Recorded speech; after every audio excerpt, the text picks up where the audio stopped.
My topic is metacognition. And you might wonder, well, what is metacognition? It's a fancy sounding word, but what does it mean?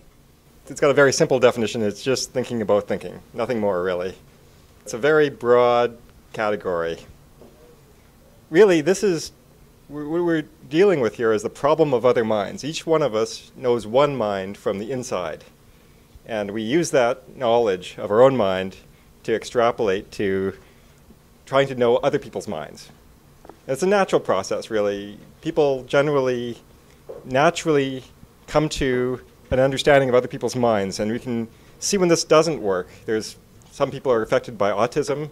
That's sometimes called mind blindness because they don't have a natural ability to understand or pay attention to other people's minds. So it's really a natural thing for people to be metacogs. Now, us skeptics are really, this is a topic that we have a particular interest in because we really want to know our own minds. We want to understand other people's minds, understand how we think and the flaws in people's thinking so that we can avoid them. This idea of metacognition is something that's really key for skeptics. We can understand each other's minds using a form of analogy, but we have a hard time identifying with minds that aren't like our own. For example, if other non-human animals, we really can't extrapolate our experience with our consciousness to understand their consciousness. So this has limits. It's more serious than you might expect because not only do we have a problem with understanding other people's minds, we have a problem trying to understand our own mind because there's a limit to how much we can introspect and know our own mind because our conscious part of our mind is rather limited. It's just a small part of our entire mind. There's a part that we, by definition, can't reflect on. That's the subconscious. By definition, we really can't access consciously that part of our mind, which is the subconscious, and it actually might be the majority of our mind. So it's something to take into account. I'm going to be talking about a set of topics which I think will inform the topic of metacognition, but it's sort of a random assortment of different things. So let me get into it right away. The first topic is brain evolution. You might think that because evolution is such a long process that perhaps our minds are finely tuned because it's been taking hundreds of millions of years to get to this point.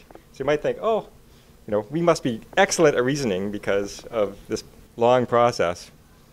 Well, maybe not. There's a great book by Gary Marcus called kludge, and something that engineers, computer scientists use this term kludge all the time, meaning an inelegant solution to a problem, something that works but is very inelegant. And I think that's applicable to the human mind. You can see the evolutionary history. If you look deeply in the brain, there's a core that we share with other animals like reptiles. So this is what Gary calls the progressive overlay of technologies. And that's really true, I think, for the mind. It's a good book. I recommend it. He gives a good example of this, not for brain evolution, but rather the evolution of the eye, where he makes the point that we have some really interesting deficiencies in our own eye because the retina faces backwards. All vertebrates have a retina which faces the back of the eye, the light-sensitive cells. There's intervening structures like nerves and such that reduce the eye's sensitivity. So this is an obvious problem. Now, this is something that early in evolutionary history, the retina was inverted like this, perhaps because it was an outgrowth of the brain. And this is something that evolution never corrected. It's a deficiency, and that results in also having a blind spot in each eye because where the nerves exit the eye, that's an area that's not light sensitive. So we have two blind spots as a result. Now that's not true of cephalopods like octopuses. They have a retina that faces forwards. They don't have a blind spot. Just an accident of evolutionary history that we stuck with this suboptimal structure. This might be true of the brain too. Maybe there's lots of things about our brain which are suboptimal. It's something that was decided early on in evolutionary history and never corrected. I guess we have to ask ourselves when we're thinking about evolution and the brain, what are brains for? Why does evolution produce brains? It's for very basic things, and we call it the 4 Fs. The 4 Fs are fighting, fleeing, feeding, and reproduction. Some very basic things. And it's surprising that we have these minds that are capable of abstract symbolic reasoning when really all we need to do is these four things, really. In fact, you can see where advanced cognitive capability might be a liability. If you're sitting thinking when you should be fleeing, you might be lunch. There's good reason why we might suspect that speed is important. It's important to be fast, and not necessarily accurate, but fast is important, and we'll come to that later. Now, I also want to switch from evolution to other topics in anatomy. For example, the brain is divided very distinctly into two halves, the left hemisphere and right hemisphere, and the two sides are connected through a bundle of nerves, which are shown in red here, the corpus callosum. So it's connecting the left and right hemispheres. Otherwise, the two sides are quite distinct. And there are patients where this structure, the corpus callosum, has been cut because they have severe epilepsy. And so this is a desperate effort to try to reduce the symptoms they feel from epilepsy. They're called split brain patients for obvious reasons. Surprisingly, they're pretty normal. They don't really exhibit the fact that the structure has been cut in everyday life. But if you do some tests, you can see that they have certain aspects to them are clearly identifiable. For example, if you get them to look at a screen and stare at a dot in the middle, the way the optical nerve is wired, anything on the right side of the visual field goes to the left hemisphere, and anything on the left visual field goes to the right hemisphere. If you flash a word, say, on the right-hand side of the screen, it goes to the left hemisphere. And then if you ask them, did you see something, they can report verbally, oh, I saw the word ring, because the speech generation area, Broca's area, is on the left-hand side of the brain. But if you flash a word on the left-hand side of the visual field, that's seen by the right hemisphere. And now if you ask them, did you see anything, they'll say, no, I didn't, because the left hemisphere didn't see anything. But if you ask them then, oh, can you pick up an item that corresponds with the word you've seen, they can pick up a key. Quite interesting. And then if you ask them, well, why did you pick up that key? They might report verbally, well, the key goes with a ring. Perhaps they'll make up some excuse why they picked up a key. But of course, the left hemisphere has no knowledge of why they picked up a key. It's quite disconcerting that the left hemisphere is so quick to make up an excuse for behavior initiated by the right hemisphere. In fact, it reminds me of the scene from The Simpsons. And let me play it for you. Now, sit. I said sit. Take a walk. Sniff that other dog's butt. See? He does exactly what I tell him. Okay, so here, presumably Bart is quite conscious of the fact that he is not controlling his dog's behavior. But in fact, we might have something that's a little bit more pathetic than that. We might be making up excuses for our own behavior and not even realizing that we're doing it. And I have another clip here from a researcher. He's a neuroscientist. His name is V.S. Ramachandran. He's talking about some of his experiments with split brain patients. Now, many experiments have been done on these people, and I asked myself a very simple question. Okay, you've created two people here. What about their personalities? Do they have different personalities? What about their aesthetic preferences? Does one like blondes and the other like brunettes, for example? One like chocolate and the other like vanilla? What happens? So we tried these experiments, and what we did was we had to first train the right hemisphere to communicate with us. In fact, the right hemisphere can read simple commands, simple words, simple sentences.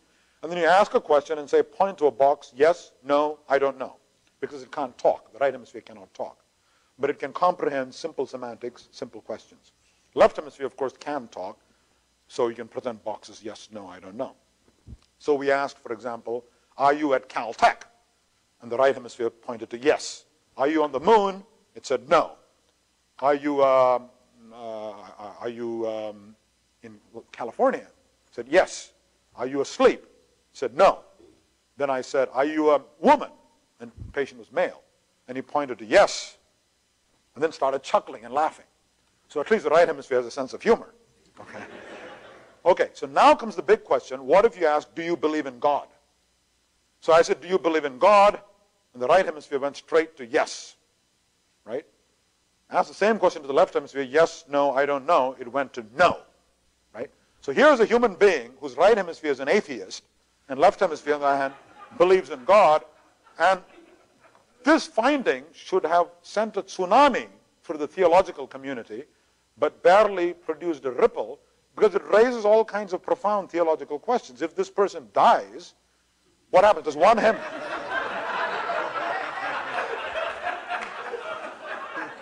one hemisphere go to heaven and the other go to hell? I don't know the answer to that. Okay, so Ramachandran brings up a good point that the two hemispheres can actually be quite different from one another, and it's quite surprising that our own minds are like this. We don't really experience that in our conscious experience.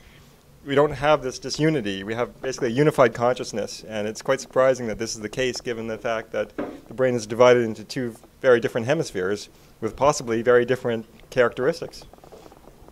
Now, we've been talking about physical differences, but I want to now talk about some of the logical differences in the ways that the brain makes decisions. Some really instrumental work has been done by this man, Daniel Kahneman. He's a psychologist and professor at Princeton University, and he got the 2002 Nobel Prize in Economics for decision making. He wrote this book called Thinking Fast and Slow. He's advocating a model of the mind where there's two systems, and unimaginatively calls them System 1 and System 2. System 1 is the fast, intuitive, effortless system. System 2 is the slow, deliberate, rational system. You can model the mind with these two different systems, and it explains a lot. He gives this example of this test he's given to lots of university students at Harvard, MIT, and Princeton. It's called the Cognitive Reflection Test. And the question is this, it's very simple.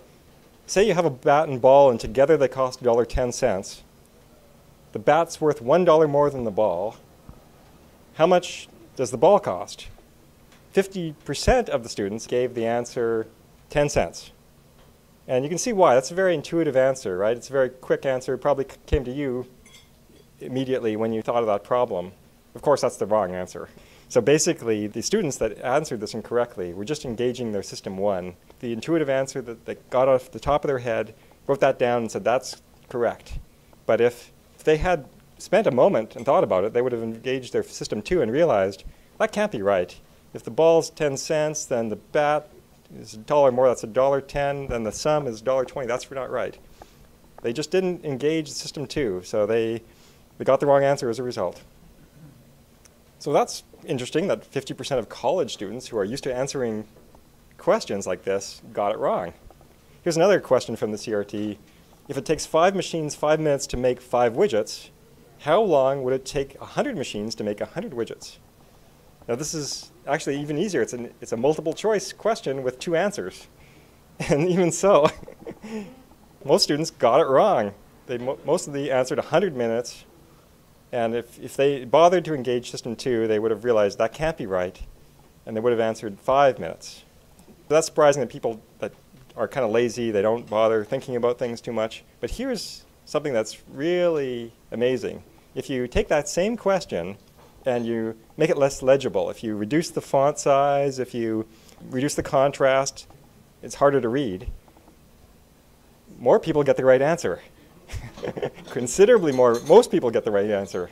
Like, why would this be? Well, it's because people are more likely to go with their intuitive System 1 answer if they're at ease. Ease is sort of a sign that you can accept the intuitive answer. If you remove their sense of ease, if you make the question less legible, for example, they'll actually think about it more, and they are more likely to come to the right answer. Think that it would be irrelevant what legible the question is, but in fact, it has a big impact. Here's another great example from the book. There's a British university that has an office kitchen, and in the office kitchen they have this price list. You can take items from the kitchen, and as long as you pay for them, right? You're expected to pay for them. It's an honor system, though. No one's policing it. So you're expected to drop the right amount of money into the box. And what the researchers did, without telling anyone, they just surreptitiously added some graphics to the top of the price list. One week they'd add a picture of flowers. The next week they would add a graphic with eyes. And I think you can see where this is going. And just to make this a little more scientific, they alternated different pictures of eyes with different pictures of flowers. And, well, not too surprisingly, the eye weeks got a lot more money in the box. And they normalized for the amount of product consumed as well. no one reported or mentioned anything about the graphic that was added. They weren't likely even conscious of it, right? It was just some decoration no one pays attention to. But this is called the priming effect, because System 1 is apt to notice things which maybe didn't even rise to the level of conscious awareness. And it really affects people's decisions, even if it's something that they're totally unaware of. Really amazing. There's some great experiments that have been done by this man, Dan Ariely, and he documents them in this book, Predictably Irrational, which I highly recommend. He lays out all sorts of interesting effects.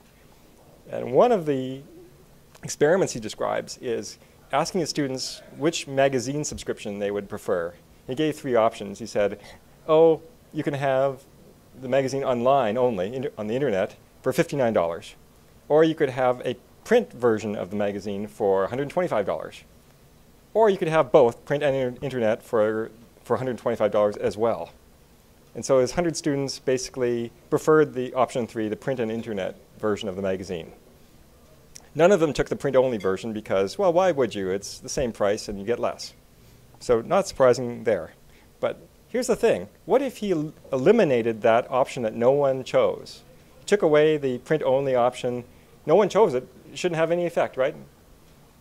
Actually, it did have a great effect. In fact, when he ran this experiment with different people, he found that by eliminating that option, now most of them preferred option 1. Totally irrational, right? Why would eliminating an option that no one chose affect the results? And it did. And the explanation here is because there's an easy comparison between option 2 and 3. If System 1 can make that comparison very easily, option 3 is obviously superior to option 2. So because there's an obviously superior choice between those two, it actually makes it seem like option 3 is better overall. And when you eliminated that, what they call decoy option, now all of a sudden people thought about it more and they switched their preference, because by thinking about it more, they thought they switched their preference. So be on the lookout for advertisements that have this form, because they might be trying to take advantage of this effect. Amazing that this would happen. Something that shouldn't have an effect often does have an effect because of this. We often make decisions for reasons that we're not consciously aware of. Now, I've been really hard on System 1, advocating that most of the time System 2 gets the right answer, but there are cases where we really should pay attention to System 1. And Malcolm Gladwell has a book called Blink, where he talks about how experts often should rely on their System 1. And this isn't Malcolm Gladwell. This is a Roman statue purchased by the Getty Museum in California in 1986. And after 14 months of careful analysis, they decided, oh, this is authentic. We'll spend $7 million buying this statue. But then they showed it to various experts, and to their horror, the experts, within seconds of seeing it, said, oh, that's a fake. And they couldn't really articulate why it was a fake, but it's likely to be a fake because these experts basically built up a lot of System 1 expertise, seeing hundreds or thousands of statues. And even though they couldn't articulate why they thought it was a fake, they were able to make an accurate judgment within seconds because of the fact that they had a lot of intuitive knowledge about what real statues or authentic statues should be like. So if you're an expert, you might in fact come to a better decision relying on System 1 than you would if you were to try to engage System 2. Because unfortunately, System 1, even though it gives us these judgments, it doesn't show its work. You don't consciously have awareness about what System 1 is doing when it's giving this input. Another example is chess masters. When a chess master plays a game against, say, dozens of people all at once, he's moving very rapidly. He looks at the chessboard and makes a move within seconds. He's using System 1 there because there's no way he could cognitively make a move within seconds. He's just looking at the chessboard, seeing what to him looks like a good move, and he's likely to win all those games because he's got a finely tuned System 1 after playing thousands and thousands of games of chess. Now I want to switch to another topic, cognitive dissonance. And there's a great book by Carol Tavris that details this. It's called Mistakes Were Made But Not By Me. She has some great examples. Oh, cognitive dissonance is the discomfort one feels when one tries to hold two ideas that are mutually incompatible. It's an attempt to try to achieve some level of integration between ideas. So it's generally a good thing, but it has some bad effects, unfortunately. She gives this really good example in her book of two different students who have exactly the same opinion about cheating. They both think cheating is not a good thing, but there are worse crimes in the world. So they have a moderate opinion about cheating. They're basically identical. But they're faced with a situation where they're taking a test, they're doing really badly, they're in danger of failing, and they both have an opportunity to cheat. And at that moment, one of them impulsively decides to cheat, and the other one impulsively decides not to cheat. And now that they've committed this action, they have to justify it. There's a strong drive to justify what you've done. You know, the one that has cheated now has to live with the fact that their self-conception might be damaged by this, versus the one that has decided not to cheat. Well, now they're accepting a lower mark. They both have to pay a price for their decision. So if you ask these students now a week after they've taken the test, you know, what's your opinion of cheating? The one who cheated might say, hey, everyone cheats, it's no big deal. Versus the one who decided not to cheat might say something like, oh, people who cheat are disgraceful and should be expelled. So now, even though they both initially had moderate opinions about cheating, they've become polarized because of the need to justify their actions. These two students could have switched places. If the one who impulsively decided to cheat, decided not to cheat, and vice versa, they would have ended up with their polar opinions swapped. Because of this, I wonder how many strongly held opinions I have that maybe are a result of trying to justify some action I've taken in the past. This even happens retroactively in that if you ask these students, have you always felt that way about cheating? They might say, yes, I've always felt that cheating is a horrible thing. And basically they're rewriting history to lessen the sense of cognitive dissonance.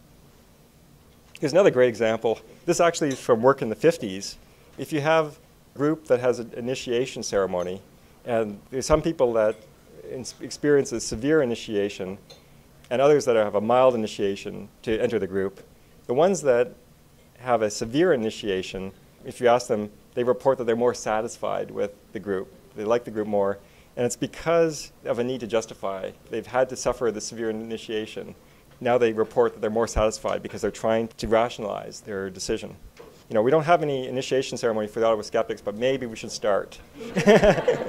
Just to raise everyone's satisfaction level. And you can see this is where fraternity hazing comes from, and maybe even stores that charge for membership for you to join, that kind of thing. Now, as skeptics, we really have to pay attention, I think, to cognitive dissonance because often the mutually incompatible ideas are something like this. Everyone believes some form of this. I am a smart, ethical, and competent person. Who doesn't believe that? If you make a mistake or if you're shown to have done something that's somewhat foolish, that's evidence supporting this other idea. I invested money, time, and effort in something that was useless, foolish, or hurtful.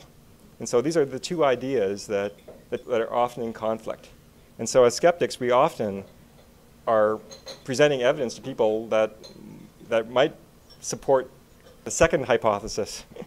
And people are naturally resistant to this because of cognitive dissonance. In fact, if you force them to choose between these, they're most likely to choose the first option.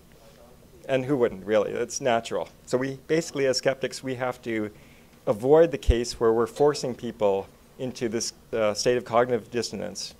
And because they're going to reject your evidence, they're going to stop listening to you as a result.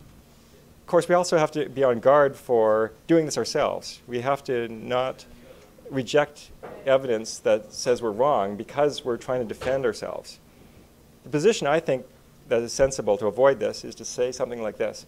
I'm a smart, ethical, and competent person. I admit when I am wrong, take responsibility for my actions, and avoid repeating errors. By doing this, you can take pride in making mistakes. I think this is the way to get out of the cognitive dissonance problem as skeptics. So this is my last topic. I think it's a very important one, though.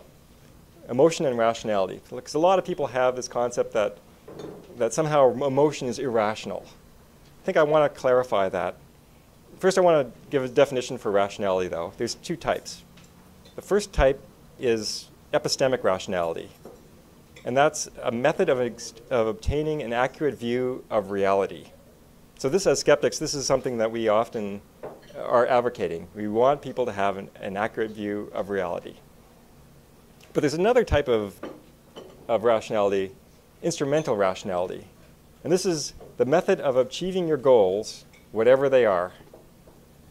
Now, this doesn't define what the goals are, right? It could be anything. It could be kill all humans. There's rational and less rational ways of going about that. It may be unrealistic, it might be immoral, but there's still, it isn't irrational. There's just less and more rational ways of attempting to achieve that goal. Now, I want to use this as an example of the topic of emotion and rationality. This beloved character, Mr. Spock from the original Star Trek series, he's a half Vulcan. Vulcans are supposed to be not emotionless, but rather they're supposed to control their emotions. And his character on Star Trek often, I think, is sort of a mischaracterization of rationality. And there's a great presentation by Julie Galef where she calls this straw Vulcan rationality. And this is in reference to you've heard of the straw man argument. That's when you misrepresent your opponent's position, you caricature it, and this is an effort to make it easier to defeat. Same thing here. Straw Vulcan rationality is a mischaracterization of rationality in an effort to undermine it. Because there's so many episodes where it's shown that Spock's hyper-rationality just doesn't work. According to the Star Trek lore, being rational means expecting other people to be rational too. And here's an example of that. There's an Enterprise shuttle that's crash landed on a planet. The crew members are being attacked by the indigenous population. And McCoy has some criticism of Mr. Spock's commands.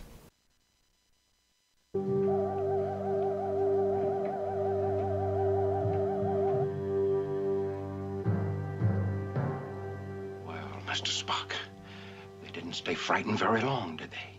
Most illogical reaction. When we demonstrated our superior weapons, they should have fled. You mean they should have respected us? Of course. Mr. Spock, respect is a rational process.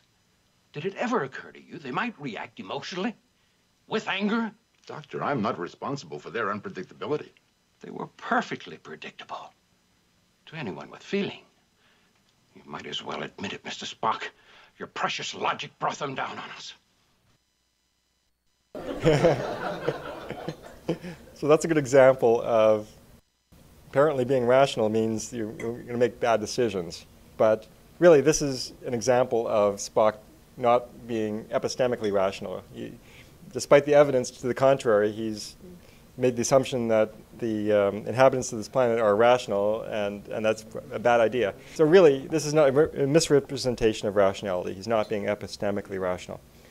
Here's another example of this. Being rational means never relying on intuition. Here's a scene where Spock and Kirk are playing chess. I'd call it a pretty long reach for evidence, Mr. Spock. Come in, Charlie.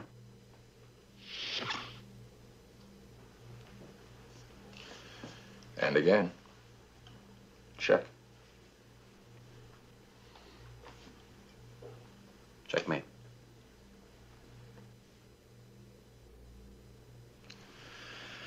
Your illogical approach to chess does have its advantages on occasion, Captain.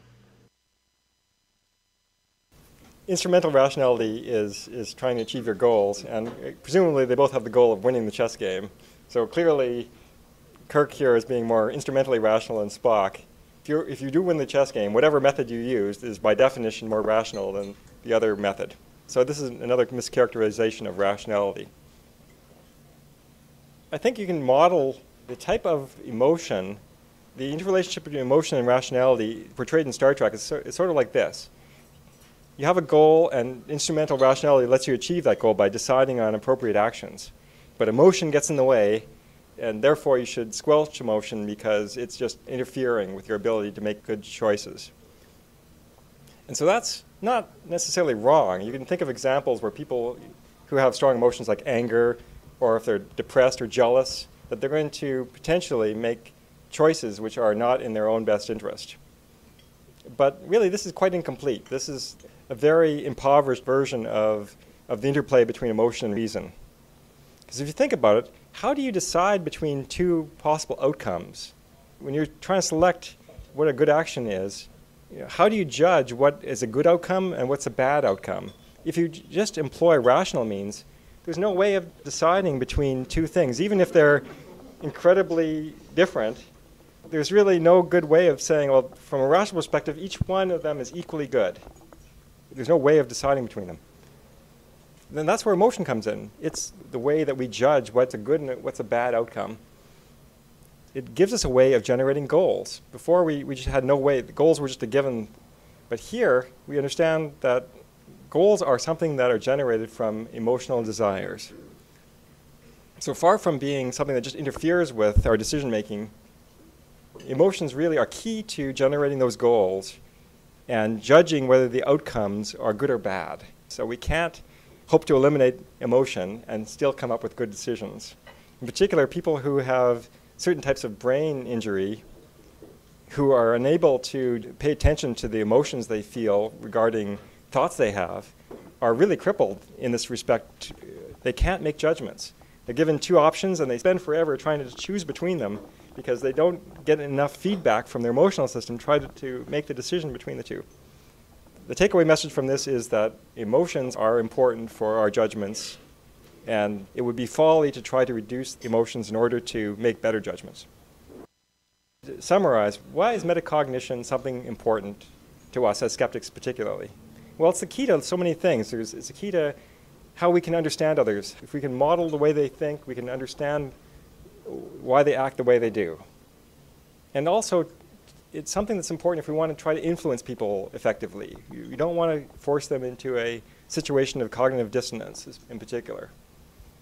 We want metacognition so we can understand ourselves and to make better decisions. In particular, we want to understand those types of errors that people typically make and not make them.